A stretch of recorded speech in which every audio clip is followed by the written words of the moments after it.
सुखदेव जंगल में भाग गए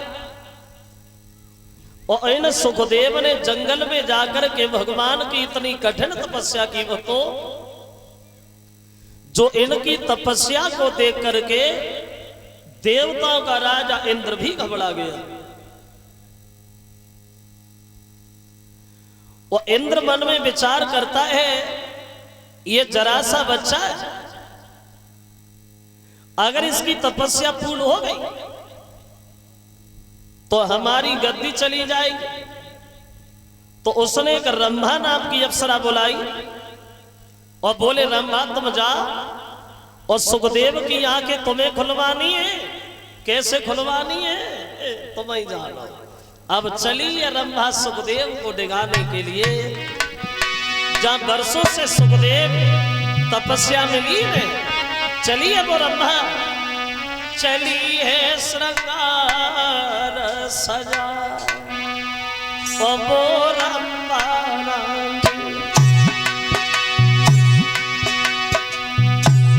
चलिए श्रृंगार सजा वो रंभा।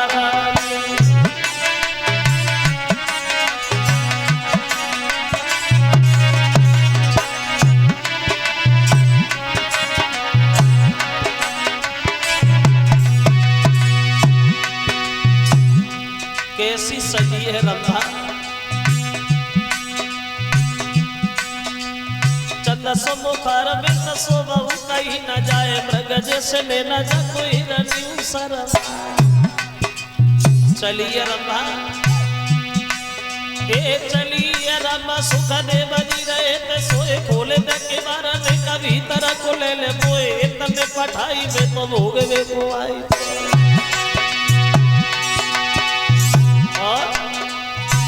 हसी हसी रहिए बतलाई लंबरा, ये चलिए श्रृंगार सजा वो रंभा।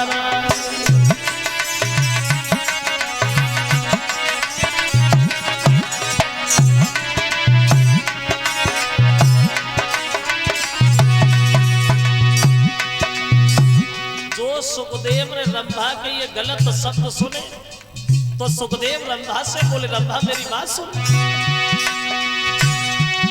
अरे बोले सुखदेव तू तो धर्म की लागे मां और देवेंगे असराप भस्म हो जावे रोते होगा सोई दिल में नहीं घबरा।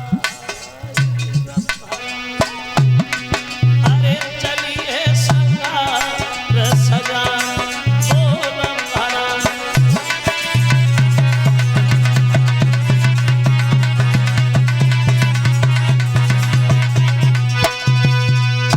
सुखदेव से रंभा ने उत्तर दिया है तो गलत उसके विचारों को देख करके सुखदेव रंभा से कहते, रंभा बुद्धि खराब है। अरे तू हमारी धर्म की माँ है और मैं तेरे बच्चे जैसा हूं, अगर ये गलत विचार तेरे दिल में आए तो मैं तुझे श्राप दे दूंगा। तो श्राप का नाम सुना रंभा डरी गई और ये पीछे वापस लौट गई और सुखदेव इधर अपनी तपस्या में सफल होते। ये 501 रुपया हमारे पास आया है और 101 रुपया सभी साथियों को भेंट कर रहे हैं और 50-50 रुपया कलश वाली कन्याओं को श्रीमान ओपी यादव जो धुमरी के रहने वाले हैं, और ओपी यादव जी की तरफ से 501 रुपया हमारे पास, 100 रुपया साथियों को और 50-50 रुपया कलश वाली कन्याओं के लिए। भगवान हमेशा दीर्घ आयु प्राप्त होती रहे। अब रंभा वापस चली गई, सुखदेव की तपस्या सफल भई। अब तपस्या तो सुखदेव की पूर्ण भई, लेकिन सुखदेव को स्वर्ग की प्राप्ति नहीं भई। तपस्या तो पूरी हुई लेकिन स्वर्ग नहीं मिला। क्यों नहीं मिला? क्योंकि तब सुखदेव के कोई गुरु नहीं थे और बिना गुरु के कल्याण नहीं हो सकता। जीवन में हर आदमी को अपना गुरु बनाना अति आवश्यक होता है, चाहे वो उम्र में छोटा हो चाहे वो बड़ा हो, गुरु गुरु होता है। गुरु उभे लोक का नाता है, चेला को राह बताता है। और जिस चेला का गुरु ही न रहा, और वो नष्ट भ्रष्ट हो जाता है। जीवन में गुरु बनाना बहुत जरूरी है। बिन गुरु भवन धितरे न कोई, और चाहे बिरंच शंकर सम होई। तुम तपस्या करो, कितनी भी मेहनत करो, कुछ भी करो, अगर गुरु नहीं है तो कुछ प्राप्त नहीं होगा, मंजिल कभी मिल ही नहीं सकती। जैसे कहावत में लोग कह भी देते हैं, पानी पिए छाने के गुरु करे जाने के। वैसे अगर ये देखा जाए, सोचा जाए तो ये कहावत थोड़ी उल्टी सी लगती है। अब सोचने वाली बात ये है कि पानी कभी छानने से साफ नहीं होता। तो पानी भर के लाओ, घरे रखे जाओ, बाहर चले जाओ, कुत्ता वहां पेशाब कर जाए, फिर तुम मैं छान ले और पी जाओ, वो कब चलेगा? नहीं नहीं, पानी पिए जाने के, ये पानी पीने के लायक है या नहीं है। और गुरु करे छाने के, गुरु को जितो छानो उतो ही कमे है। क्योंकि वो जमाना अब नहीं रहा पहले वाला। पहले चेला मुसीबत उठाते थे गुरु बनाने के लिए, गुरु को खोजते थे, ढूंढते थे। अब चेलाओं को मुसीबत नहीं उठानी पड़ती है, गुरु घर बैठे ही आ जाते। गली गली गुरुआ फिरे, चेला गुरु मंत्र ले, और नरक जा चाहे स्वर्ग जा, पर हमें दक्षिणा दे मरो, और चाहे कुआं में गिरो, हमें चाहिए पैसा। ये कभी कहता है ये गुरु सब कुछ अलग है कि गुरु खेत पार लगाई, ओ मेरे नाम भगवान अटकी। गुरु खेत पार लगाई, मेरे नाम भगवान अटकी।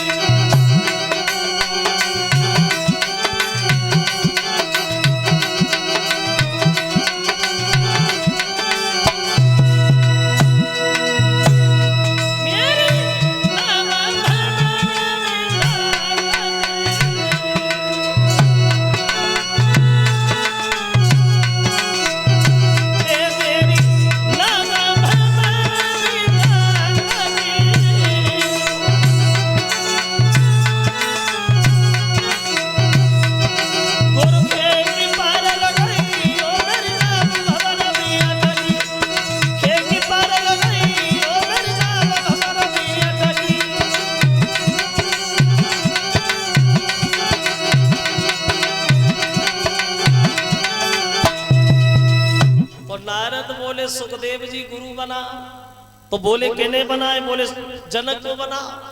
तो नारद ने बताया सुखदेव ने अपने गुरु बनाए हैं जनक, और जनक के गुरु का नाम था अष्टावक्र। वही थे सुखदेव जो अमर कथा सुन के अमर हो गए थे, बड़े विद्वान थे सुखदेव।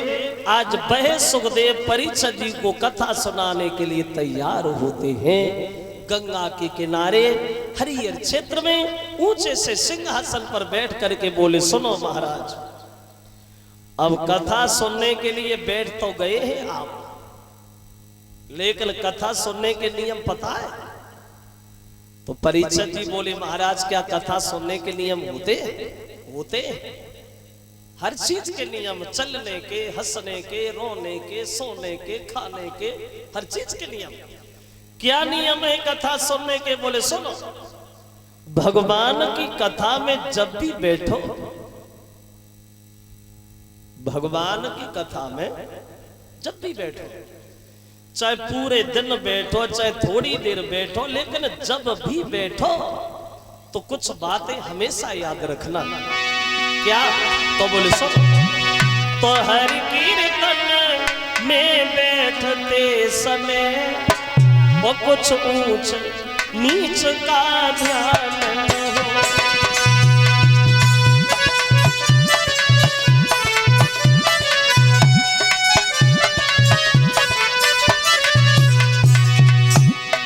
बोले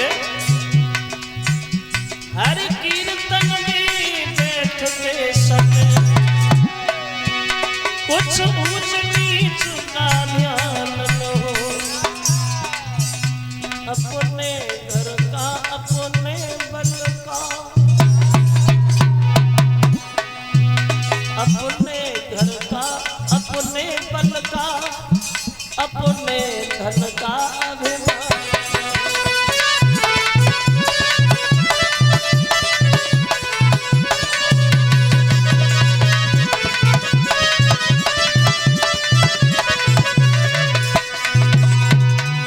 भगवान की कथा में जब भी बैठो तो ये बातें जरूर ध्यान रखना।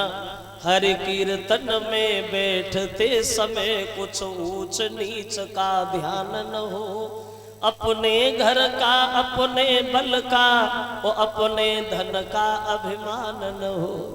जब भी बैठिए तो कभी मन में घमंड करके नहीं बैठना, वरना कथा का फल नहीं मिलेगा। कभी भी मन में घमंड न आना चाहिए, ये मन में नहीं सोचना चाहिए कि हम इनसे ऊंचे हैं और ये हमसे नीचे हैं, और ये भी मन में नहीं आना चाहिए कि हम धनवान हैं और ये धनीन हैं। और वक्ता वक्ता वक्ता वक्ता का काम होता है बकने का, बकने का बकता ही रहता है, सुबह से शाम तक बकता ही रहता है। तो कोई कोई बात ऐसी भी निकल जाती उसके मुंह से, उसे नहीं कहनी चाहिए। लेकिन श्रोता की ये धर्म बनता है, अच्छी बातों को धारण करे और गलत बात वहीं छोड़ दे, कथा का फल उसी को प्राप्त होता है। जो जीवन में उतारने योग्य बातें वो तो याद रखे, और जो हमारे लायक बातें नहीं है उन्हें वहीं छोड़े आए, हम उससे कोई लेना देना नहीं है। कथा का फल उसी को प्राप्त होता है। ये नहीं है कि चिमटा कैसा बज रहा है, कि ढोलक कैसी बज रही है, कि बाजा कैसा बज रहा है। अब तो ये मनोरंजन का साधन बना लिया है। पहले ढोलक बाजा चिमटा बजते ही नहीं थे, अब तो ये मनोरंजन बना लिया है। अब कथा सुनने वाले भी नहीं रहे और कथा कहने वाले भी नहीं रहे। अगर कथा ही कथा करोगे तो कोई सुनेगा ही नहीं, कोई नहीं सुनेगा। अब एक विद्वान ये कहता है कि कथा सुनने वाले एक तरह के नहीं है, कई तरह के हैं। कितने तरह के? 8 तरह के। 8 कौन कौन से? कुछ लोग इसलिए आते, चलो घर पे बैठे बैठे टाइम नहीं कट रहा, थोड़ी देर कथा में बैठ जाएंगे, टाइम ही कट जाएगा। कुछ लोग घर से खूब सजे, चलो गांव में कथा हो रही है, कथा सुन के आए बैठे, धूप लगाई, सोए गए, मरो चिल्लाता रहो, हमें क्या करना है। कुछ लोग यही आते हैं, कथा में बैठे, ना खुद सुनते ना दूसरे को सुनने देते, खुद बातों में लगे, चाचे को रोज जाए बैठे, ना हम सुनेंगे ना सुनने देंगे। और कुछ लोग यही देखने आते, चलो फौजी ने टेंट कैसा लगवाया, टेंट ही देखे आए। कुछ लोग यही मन में विचार करते हैं कि ऐसा कुछ सोचो जिससे इसके काम में बाधा पड़े, इतना बड़ा काम बना कैसे जा रहा है। कुछ लोग इसलिए आते हैं, देखे शास्त्री जी कैसे छोटे हैं जन मोटे हैं, किस तर्ज में कथा सुनाते हैं। कुछ लोग कथा में आकर के और बैठे ही बैठे सोए जाते हैं, और कछु कथा सुनन के बदले में जूता चप्पल ले जाते हैं। कछ जाई सोआ तो मैंने उतारे के रखे ना पाई, उनने देखी जे गए जे बढ़िया रहे। तो जैसी जागी भावना और ते सोताए सुहाए, और सबे नीब कर वो लगे वो ऊट प्रेम से खाए। और देखो, अगर हम लोग घमंड भी करना चाहे तो हम लोग घमंड करें किस चीज का? चलो मानते हैं कि हमारे पास पैसा बहुत है, हमें इसी चीज का घमंड हो गया। अब एक बात सोचो, क्या इस पैसा से तुम सब काम कर लोगे? पैसा केवल जीवन बना सकता है, पैसा से जीवन की सुविधाएं हो सकती हैं, लेकिन पैसा कभी स्वयं जीवन नहीं बन पाएगा। पैसा से सुविधा बना सकते हो, मोटरसाइकिल ले सकते हो, गाड़ी ले सकते हो, घर बनवा सकते हो, सब कुछ कर सकते हो जो उपयोगी सामान है वो, लेकर पैसा कभी स्वयं जीवन नहीं बनता। क्योंकि कभी कहता है कि धन से भोजन मिल जाता, कि धन से भोजन मिल जाता, पर भूख न मिलती।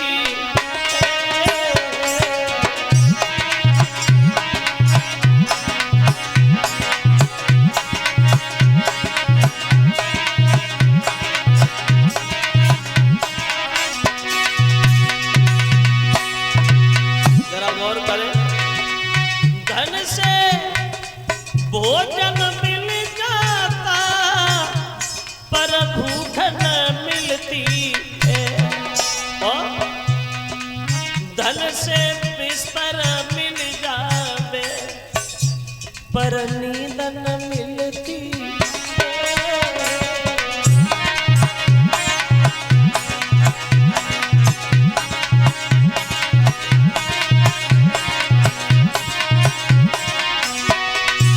और सुनो,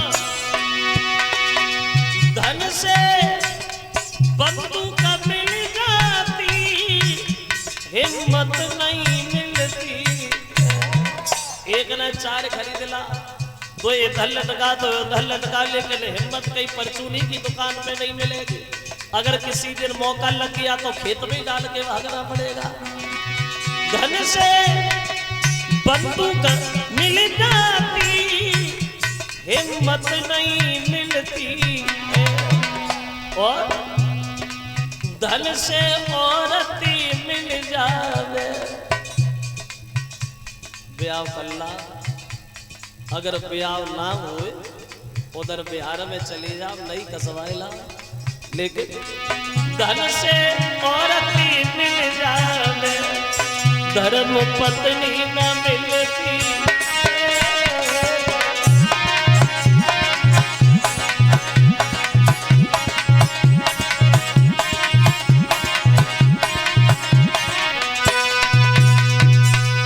सुखदेव कथा कहने लगे हैं, महाराज परीक्षित सुनने के लिए तैयार हुए हैं। बड़ा लंबी महात्माओं की संतों की भीड़ लगी है, कतारें लगी हैं महात्माओं की सुखदेव के दर्शन करने के लिए गंगा के किनारे हरिहर क्षेत्र में।